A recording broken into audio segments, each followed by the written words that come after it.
किसी से भी पूछो कि 20 साल पहले जितना प्रेम, दया, शर्म और मुस्कुराहट हमारे देश में थी, आज क्यों नहीं है? एक ही जवाब मिलता है कि काई करा महाराज, टाइम बदल गयो और जमानो खराब आ गयो।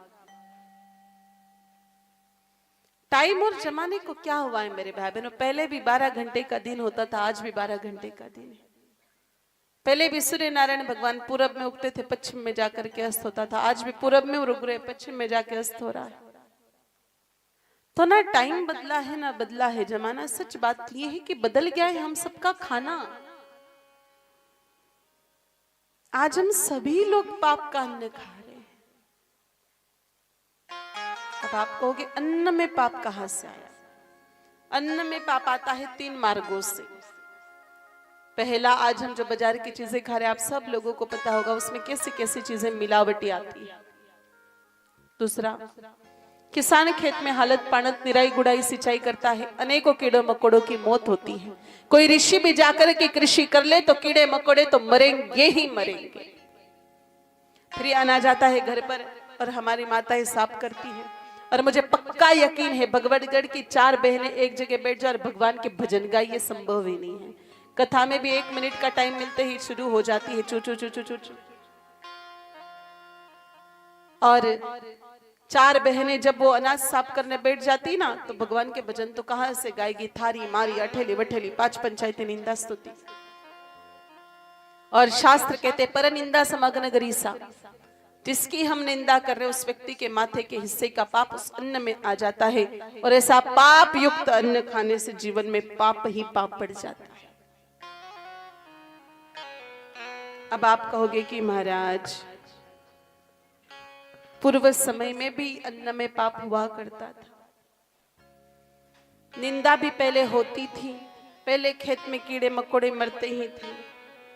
बात सत्य है मेरे भाई बहनों, पूर्व समय में भी खेत में कीड़े मकोड़े मरते थे, पूर्व समय में भी खेतों में पाप होता था, पूर्व समय में भी माता बहनें निंदा करती थी। माता सीता के समय से निंदा हमारे देश में हो रही है। माता सीता की निंदा करने में अयोध्या वालों ने कोई कमी नहीं छोड़ी थी। लेकिन हमारे पूर्वजों के पास ऐसे 2 साधन थे जो अन्न के पाप को मिटा दिया करते थे। पहला साधन था भाइयों के पास और दूसरा साधन था माइयों के पास।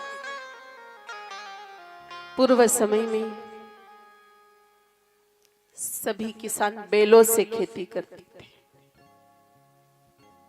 और जिस खेत में बैल का पैर लगता था वहां से अन्न का पाप खत्म हो जाता था। बोलो, अपने गांव में भी पहले बैलों से खेती होती थी क्या? होती थी। या कितने जमींदार लोग बैठे, जरा हाथ ऊपर करो जिनकी जमीन है, खेती है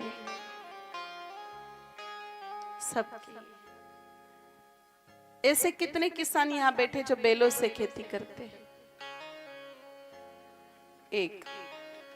आज भी करते हैं? अरे अभी पूछा कि कितने लोग बैलों से खेती करते, वो हाथ ऊपर करो।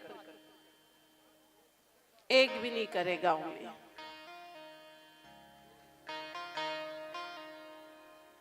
मेरे भाई बहनों, क्योंकि आप सब लोगों ने दिमाग लगाया कि महाराज बैल तो घणो महंगो पड़े, ट्रैक्टर तो घणो सस्तो पड़े। बैल कहां से महंगा पड़ता है? बैल जितना चारा खाता है उतना पिता बन के मुफ्त में फोकट में गोबर देता है और पिता बन के फुकट में खेती में काम करता है।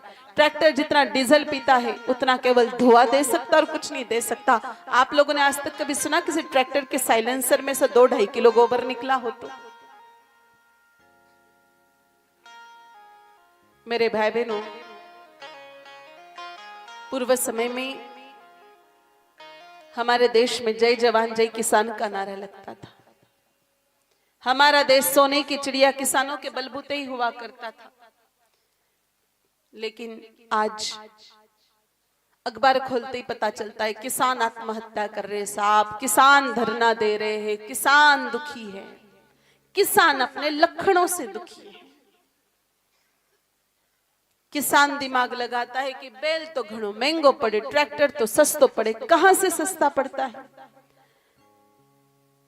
बैल से खेती करने पर अगर 30 बोरी अनाज हो रहा है और ट्रैक्टर से खेती करने पर 50 बोरी मान लो अनाज हो रहा है, इतना ही फर्क पड़ता है सवाया।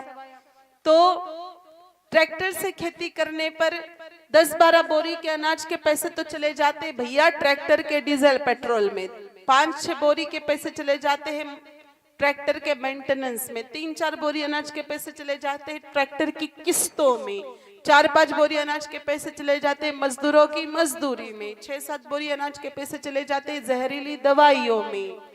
अब बची कितनी बोरियां? कुछ भी नहीं।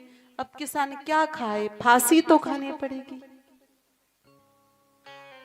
पहले बैल से खेती करने पर भले ही 30 बोरी अनाज होता, लेकिन खुद के बाप का होता था, उसमें कोई बंटवारा हिस्सा नहीं होता, इसलिए पहले किसान सुखी था। कम से कम गाय माता के गोबर से खेती करो, बैलों से खेती करो, घर पर खाने के लिए जैविक खाद का उपयोग करो।